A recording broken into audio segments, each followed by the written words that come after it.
Hey YouTube, what's going on? Mark here. Happy Sunday to all, and hope Bradley Stephen Perry had a great Todd Bodine 26th birthday yesterday, even though he ended up getting sick based on Natasha Beray's, Instagram story. So shout out to once again to Bradley and Natasha. So therefore, I know the Spurs had a game on his birthday yesterday while we were doing our little cooking special for him. Hold on, my father's calling me back because he had a missed call from me. Ladies and gentlemen, it's time to ball. Jazzy Fizzle, Johnny Green, Murphy Lee.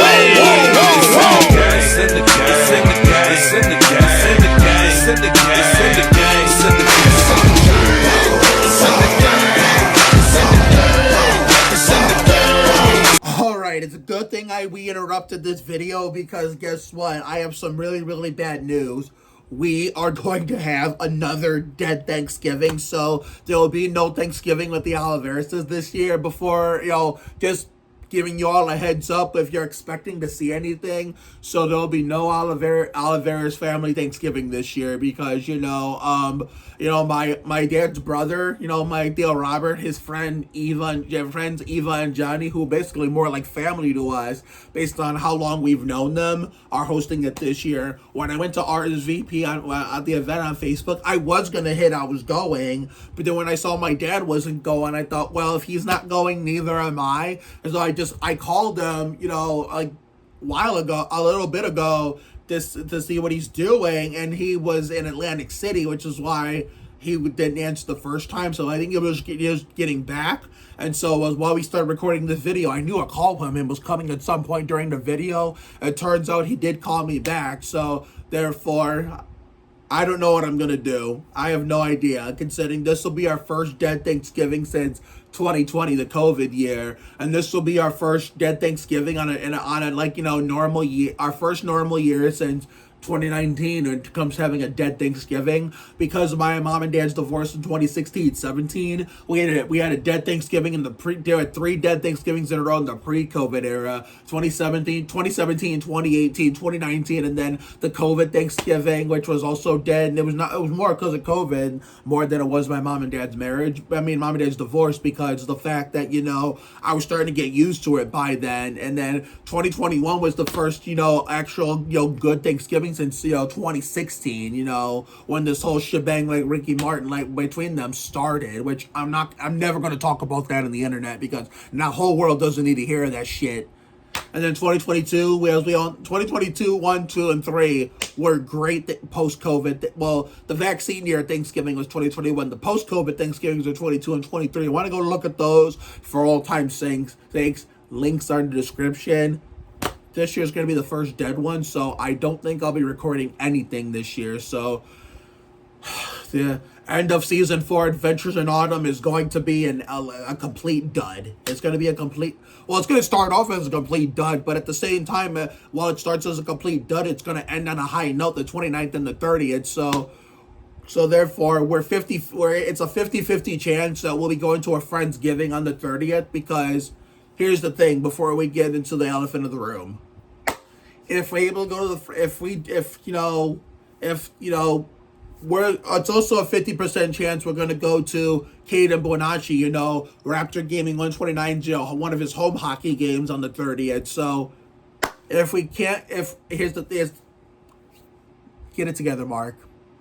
So if we can't make it to that hockey game on the 30th, then we're gonna do the Friendsgiving. But if we choose the hockey game over the Friendsgiving, even if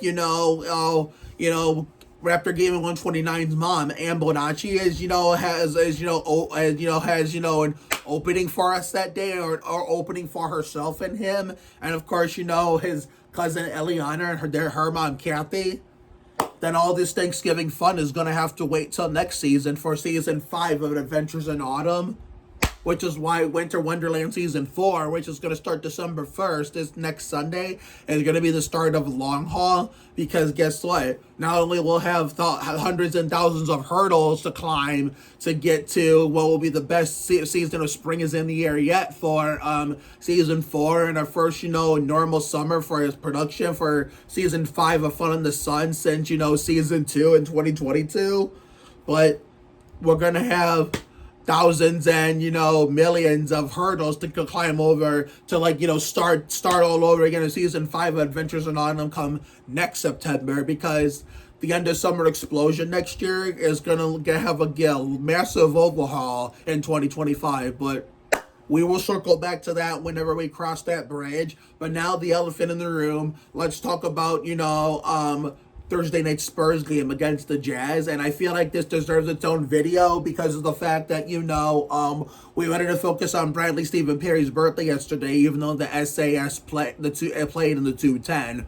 But since Thursday was such a goated comeback, and we saw a goated masterclass by the newest member of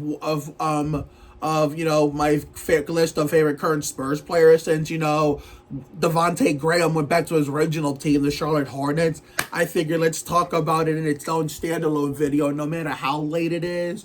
But if it's way too late and not in a timely manner, then that's just going to go in the scraps. So, Charles Bassey tore that shit up like Terry Labonte in under 30 minutes, and say no less. He had 11 points. I think he had 6 to 8 blocks. He had a good chunk of rebounds. I mean, he and Zach Attack have been playing really good with Wemby being injured, even though Wemby just came back yesterday. But holy shit, I know there's a lot of Zach Attack haters that on Instagram that say Bassey should be getting more, minutes as a big guy over Zach Attack whenever Wemby sits out injured or is on the bench. Bull fucking shit, because I want to show you further proof as to why those haters are wrong. Because look at this graphic.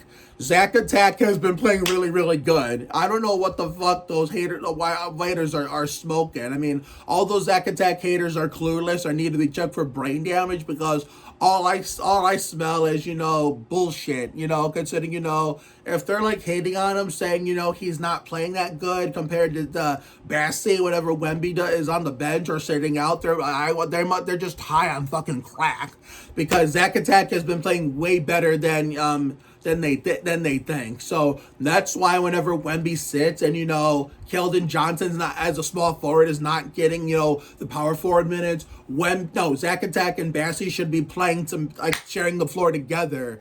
I mean, they're not Tim Duncan and David Robinson, obviously, when it comes to two bigs, playing alongside another. But they'd be the modern day equivalent, the Diet Light Soda version of Duncan and Robinson whenever Wemby's not on the floor, and there's no.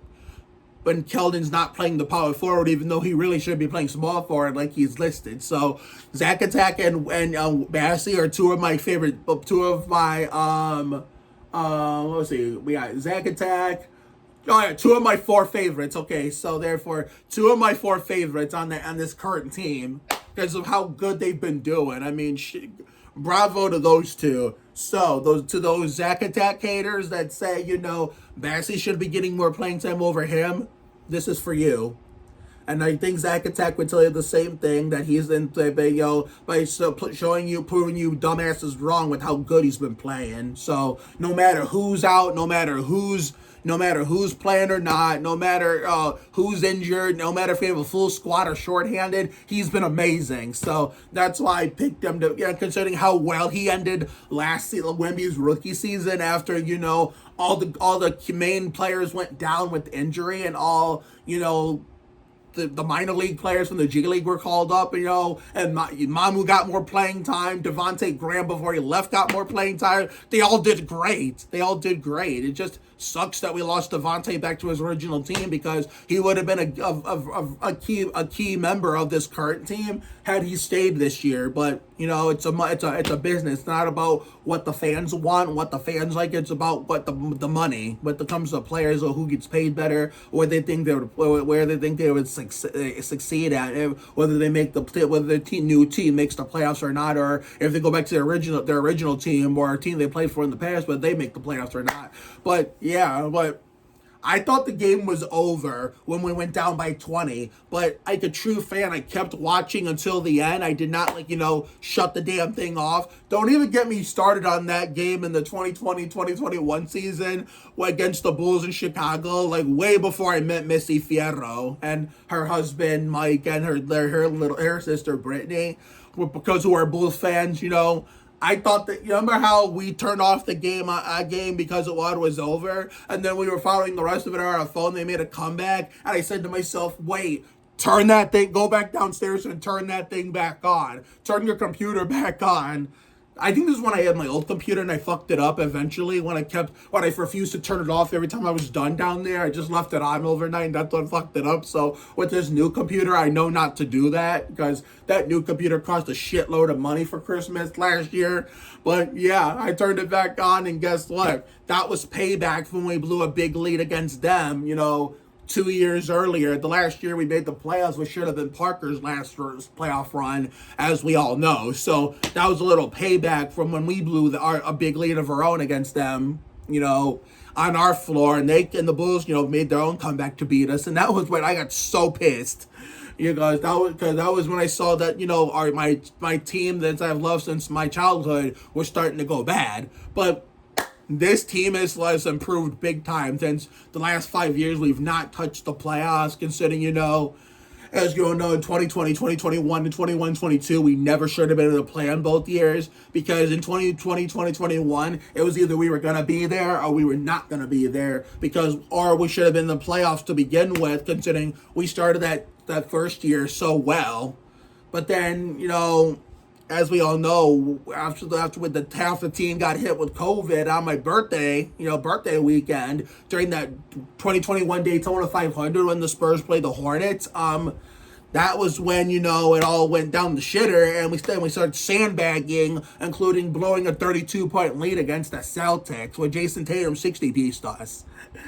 So therefore, that's why we were in the play-in instead of getting a low automatic playoff seed like looked like we were going to be aiming for. And then we didn't. Then we just picked up where we left off in the sandbagging portion of the 21 vaccine field season, and just lost that game. It was just the same old Spurs that we were going to expect the last 5 years, which was the second of 5 years we've not touched the playoffs. And then the next year, as we all know, I've gone through this thousands of millions of times.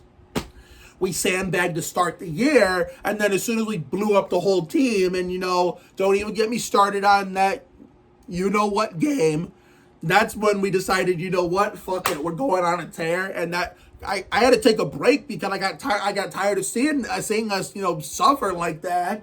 But then as soon as I take a break, they go on a tear, and they say, come back, Mark, we want you to finish. Well, why? Because it's almost like you don't want me to watch, because every time I take a break and I get pissed at you guys and take a break, you guys go on and tear. It's like, you can't do that shit when I'm watching. I mean, this year they've been doing that more when I'm watching. Like, in years past, if I had to take a break here because of my anger and frustration, that's when they would go on the tear. But then when I came back to finish, because don't forget what I sometimes forget going over these past seasons in recent memory in San Antonio, that 21-22 season was my 25th anniversary as a Spurs fan, aka year 25. That's a special year. So in 2 years, for 2026-27. Let me do the math here. So this year's 24-25. Next year, 25-26. Yeah, 26-27. That'll be my 30th anniversary as a fan. So that 25th anniversary in 21-22 didn't go so well, considering it was going to end well. But then we went back to shitting it up when it came back to finish the season, and we shit it up in the play-in because we shouldn't have been there. 2020, 2021, I can make a case because we started off good. It looked like that team had potential with rookie Vassell and Trey Jones. But that 21-22 team was hot garbage. I'm sorry. I mean, I love this team, but that team was hot garbage. I don't know how in the world they decided to go on a tear after February 28th. I don't understand. I don't know how they did, but they did. And then when it came back, they shit it up again. And then they got a bit of the play where they really shouldn't have been, and we got destroyed. So, okay, I got a YouTube comment, so therefore I'll have to look at that later. I'm recording this on my phone. But yeah, that 22 plan got me to a boiling point where I got really frustrated and angry with the team. And as we all know, that was the next season I took off outside the Cleveland game here in Ohio, against the Cavs to just keep the streak going for the hell of it. I took that whole season off. And then that was Tinkathon 1.0, which is how we got Wemby. And then last year for ours, Tinkathon 1.75, while the season as a whole was Tinkathon 2.0. And despite the fact that we had a horrible record, I mean, the Wemby effect made it more positive because we didn't get win 20 until, January, February of last year. I mean, it was early at this calendar year, 2024, but you know what I mean. Last NBA season, as you know, they mentioned in the press conference after this, particular game we played. So, therefore, the Wemby effect of him being a rookie and being so good at his rookie season last year made the season a lot more positive than it really should have been because Wemby was not on the team. It would have been the same old song and dance. But because he's only getting better after, he's finally turning his sophomore season around after starting to get in a slump.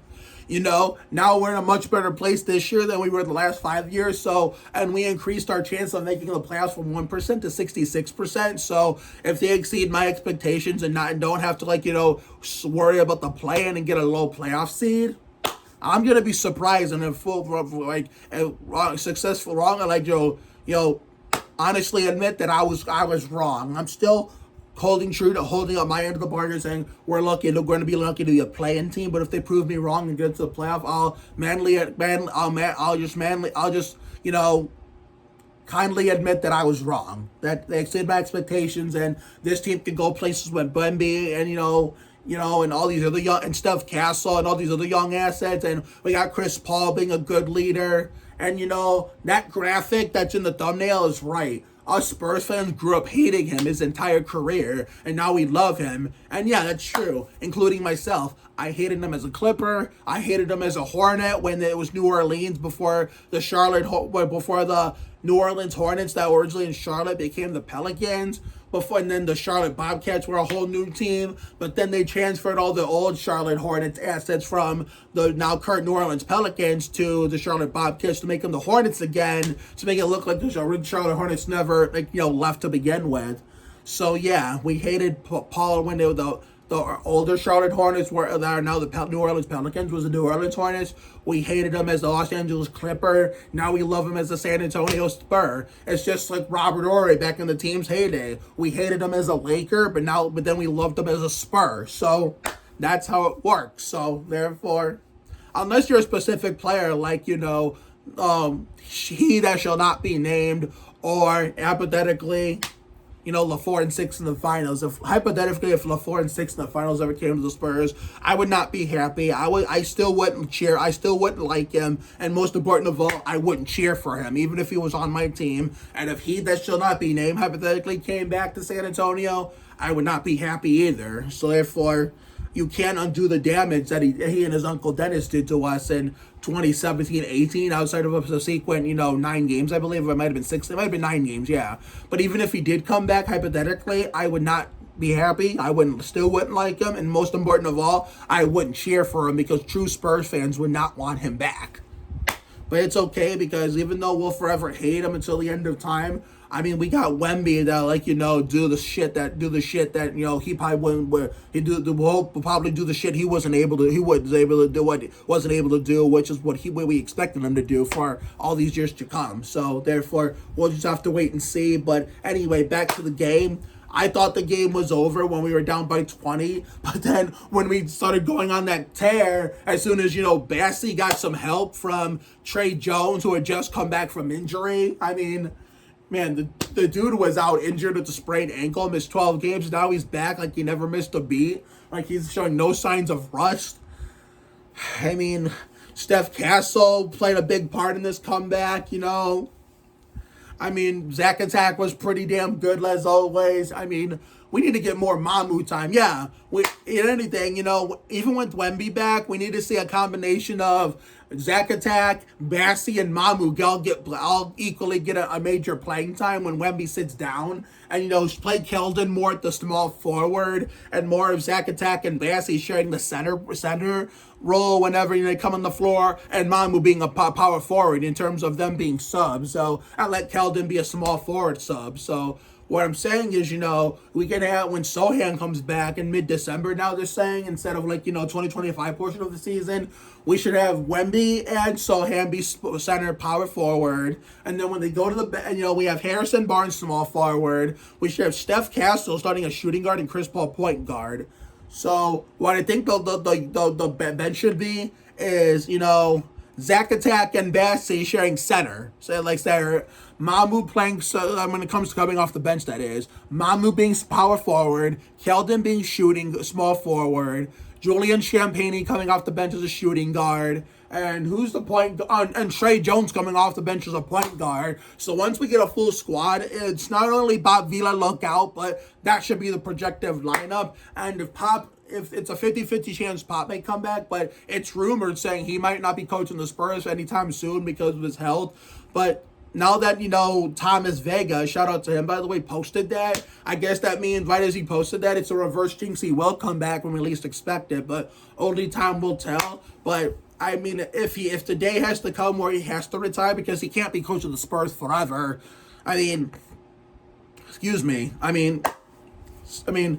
thing is, some people wanted Becky Hammond and Ime Udoka. Once, he retired, but now Becky is coaching in the WNBA and Ime is coaching the Chile Big Douchebags.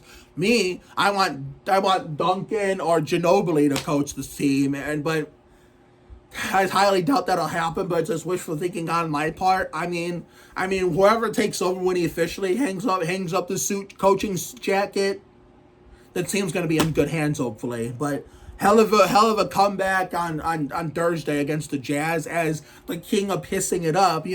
Trash Banks took another L like he deserves.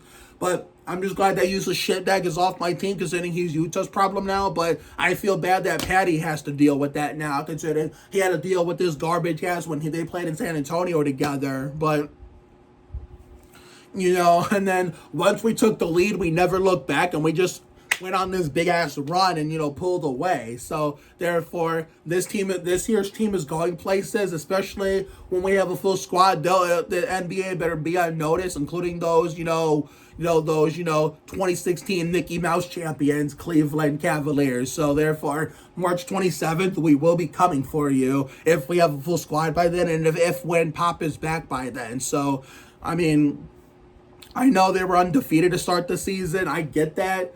But, you can't win them all. No team, as far as I remember, in this modern day NBA, you'll never see a team go 82-0. Because, if those Cavs fans think that, they're dangerous, all this shit with the way they were going undefeated in the season. Wait until we have a full squad, and then we'll have something to say about that.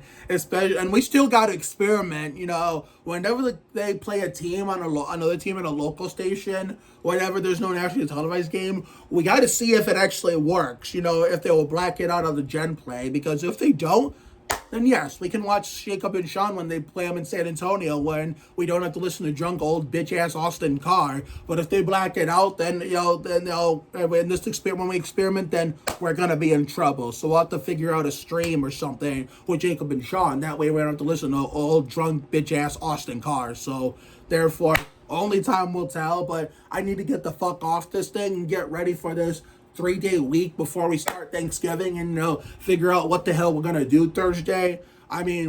Black Friday the 29th, we might be going with Cassidy Stanley, one of our best friends who we used to work in the same environment when meeting her sister Brianna and meeting their kids, even though they're probably not going to remember us their first encounter with us when they get older. And the 30th, it's going to be 50%. We'll probably go to the Friendsgiving, or the Raptor game, 129th hockey game. So I'll end it right here. If we choose to go to the hockey game, the Friendsgiving, all the Thanksgiving activities, we'll have to wait till next year. for season 5 of Adventures in Autumn. But if we decide to go to the Friendsgiving, then we'll just reschedule one of, after getting Lunch Wednesday hockey games for season 4 Winter Wonderland, which we'd be better off anyway. But I'm leaning more towards the hockey games. That way, if we have the Oliveras have a proper Thanksgiving in 2025 for season 5 of Adventures in Autumn, then we can actually celebrate Thanksgiving in a more proper way with 2 of them, Oliveras and Maeve Walsh. So, like I said, we will circle back to this and cross that bridge when we get there. Exactly less than a whole last year away from now. So have a good night tonight and a better day tomorrow. Take care, everyone. Good night. I will see you all for the next video, whenever that may be, because I don't know when my next video is gonna be. But I'll tell the Spurs ones I'm gonna do, which is going to be on Tuesday when we play the Jazz again. It won't be until Winter Wonderland season 4 starts come December when we start facing new faces, and it's not face the same teams they've been facing since the season started.